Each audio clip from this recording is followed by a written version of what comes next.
All right, today I'll be continuing my series of not just Warlord and Victrix. Today we're going to highlight the miniatures from Agama Miniatures. I hope I'm pronouncing that right. I assume it's Agama referring to kind of elite Macedonian cavalry, which I've always heard is Agama, or at least I've always internally read it that way, but sometimes you never know. All right, so let's get right into it. Some of these miniatures, actually all these miniatures, I've already shown off in my Hannibal showcase, but I did want to spend a little time and identify them for what they are, Agama miniatures, because in my showcase, honestly, I couldn't remember who the manufacturers were. I've since done my homework, and here we go. First off, we have African Elephant Rider. And these African elephants are really well proportioned next to some of my Indian variants. So you notice the Indian's a little taller, broader, longer, more menacing looking. If you kind of square them off against each other, you know who's probably going to win. There's a couple battles, I think Magnesia comes to mind, where things were a little more uncertain. But I have this guy modeled leaning up against a rock. I use them for a game called Kings of War, and these are large cavalry riders, and they don't quite fit on a 50mm base, which Kings of War prefers, so I either put them at an angle, or in this case, I put them up on a rock. This guy has the magic item Standing Stone. So I will say this guy was miscast a little bit. I left it as think of it as scarred tail, put a little scarring tissue on there. No worries. There's a little casting on the ears, but again, I think that can really be played off really easily as some battle damage from previous battles. This guy's meant to be holding a spear, but I actually put in a standard from one of my favorite kits of all time, the Numidian infantry from War Games Factory. Altogether, really awesome model, lightweight. It's got some metal components and some resin. I might prefer having something that was 100% resin, but the rider in particular was metal, and I suppose having a metal rider was probably a little bit better. I don't know, jury's out on that. I do love the miniature, but I did find it a little difficult to get the trunk to fit exactly right on that model. Now on this other guy, I didn't have any of those problems. It's the same model, but this guy was cast a little differently. There's a lot of cleanup involved, but it's worth it, and it really gives the skin some variation. This is same guy, assembled as intended with a spear in his hand. I use, as usual, broom spears. I don't use metal spears because I don't want to need a tetanus shot every time I go to move them. And these just feel a lot more durable because they have a little give, and they're virtually free. Just a bristle from a broom that's been molded at the end and painted up. So there's another elephant from Agama Miniatures. The rider fits really perfectly over the shoulders there. Doesn't fit great on a 50mm base. I think you want it on something deeper, like a 75 typically, or even 100mm or part of a larger unit. But by putting him diagonal a little, I was able to get him to fit on the base. In Kings of War, it doesn't rank up really great against other units. That's not a dig on the miniature at all. That's just for my particular purpose. I think they fit a lot cozier on a larger size base. And just so you're wondering how they might stack up against other models, you can think of it by considering these are on 50mm, right? And they go over the edge of 50mm pretty easily. Here is their Hannibal on elephant miniature, and story of Hannibal riding through the swamps on an elephant. I thought, okay, this is a chance for me to practice using still water. So you see at the base, I've got some there. He's going through some reeds. The elephant itself is really great on this. I've found that the trunk and the tusks are like really well done in this resin, and I like them. And you heard me comment about I wasn't so sure about the metal tusks and trunk on these resin elephants. Same exact range, just I prefer what they did with this elephant. I found it easier to work with, better detail, better mold in general. And perhaps they're moving to this style. I'm not really sure, but I did prefer it to the others. That said, it's great to have such wide variety from one manufacturer. So back to Hannibal.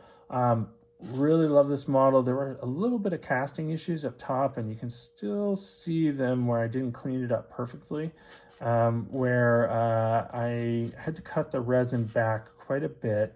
I got most of the lines out. I did not get this one right here around his eye. But I'm chalking it up to, he's, got some bandaging through there. I might go in and touch that up a little more paint. You can see that same seam line that goes down his face, continues down his armor and down his hand. It's not bad. I really could have spent more time cleaning it up. I blame myself mostly on that one. But at a distance, no one's going to notice it. The rest of the model was quite flawless. And this, as far as I know, is an older sculpt. So as these molds age, the seams and the casts get a little less precise as time goes on, as far as I understand it. So I really doubt that their newer stuff suffers any of these issues, if any issues at all. And on to some of their metal stuff, which was flawless, absolutely flawless. This is one of my favorite miniatures in my entire Carthaginian force. I use this guy as Mago, and I love this model. That lion head is just so evocative, and you compare it to some of the wolfskin stuff that you're going to see in the Romans, and lion's head actually works pretty well. If you wanted to use this guy as some form of Greek, you could too. I used a little Migman transfer on a Victrix shield for him, just because I wanted to take advantage of their transfers. I'm not so sure that Agema has much transfer support. I think they have a little from War Banners, but that's a transfer manufacturer I've never used before. When I first was looking, I was like, man, these arms are spindly. I'm not going to be able to keep them together. Went together like a dream, and I didn't have to clean it up at all. It's just such a beautiful model. Great face under there. I just can't say enough good things about this guy. If there's one model out of everything they make that I like the most, it's probably either this version of this model or they have another, and I'm kind of looking to see if I have him on my painting table. I know he's primed up here somewhere. I don't see him though, but I have another version of this guy who's leading a Mastiff around. Oh, there he is.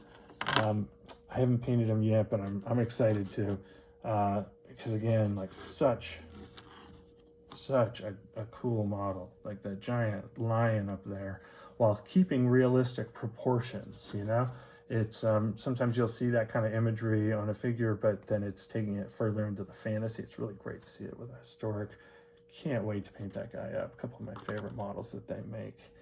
Another one that's amongst the favorites, probably third favorite, is this Gallic chieftain. Wow, so cool. This can be used in fantasy quite easily because it's a fantastic scene. You get a guy with a severed head and he's standing borne aloft on shield. Just so cool to imagine this. This would be really great in the center of a unit, or like I have him separated as a commander, or in fantasy games I use him typically as kind of a large infantry style model. I put in as many stripes as I could. I got vertical, horizontal, I got some plaid, at the top I got some checkers. I just kind of had fun putting as many colors as I could into this one model, and can't say enough good things about this guy.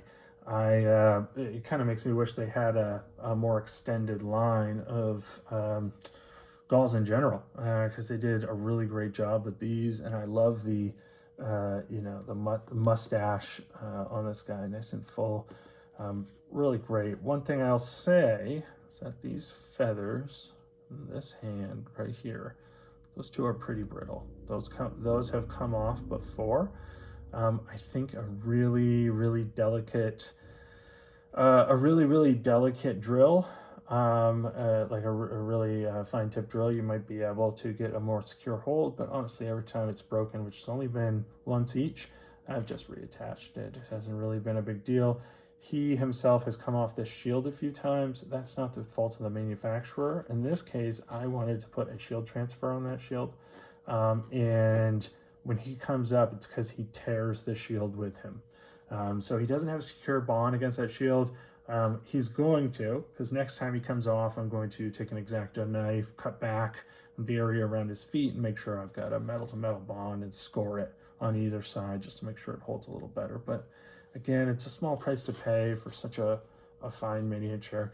And let me see if I have anything heroic that is painted up within reach. I don't have anything heroic painted up within reach, but I do have a few.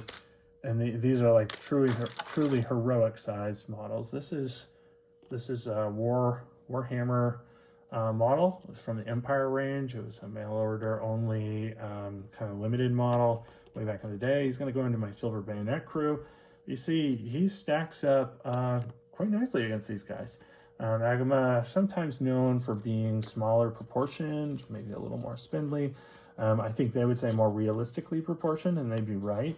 But you know, just you compare him to one of these like chunky boys, and from the Empire range, you know, that this is as chunky as it gets. Is what Warhammer was doing during 8th edition, and they still look fine, more than fine. They look great together. I can imagine these guys dueling. I think the reach would be a little better on that Imperial duelist, but they can go together without you kind of having to turn away your eye. I've heard in the past some people say you can't mix Agama miniatures that well with other manufacturers, and I think that's complete bull. I do think you can mix them. I'm not so sure that I would want to do it too much within one unit, but my Hannibal army is proof that you can have these different manufacturers mixed in without anybody noticing you know, a difference in a negative light. They just notice how much variety you have within your army and how cool some of the models are. These two models in particular tend to get a lot of attention, and that's because of the artistry that went into making them. All right, well, that's it for today. We're going to continue the series. Next up, I think we will go into some other scales. All right, well, thank you. Stay tuned for more. Bye-bye.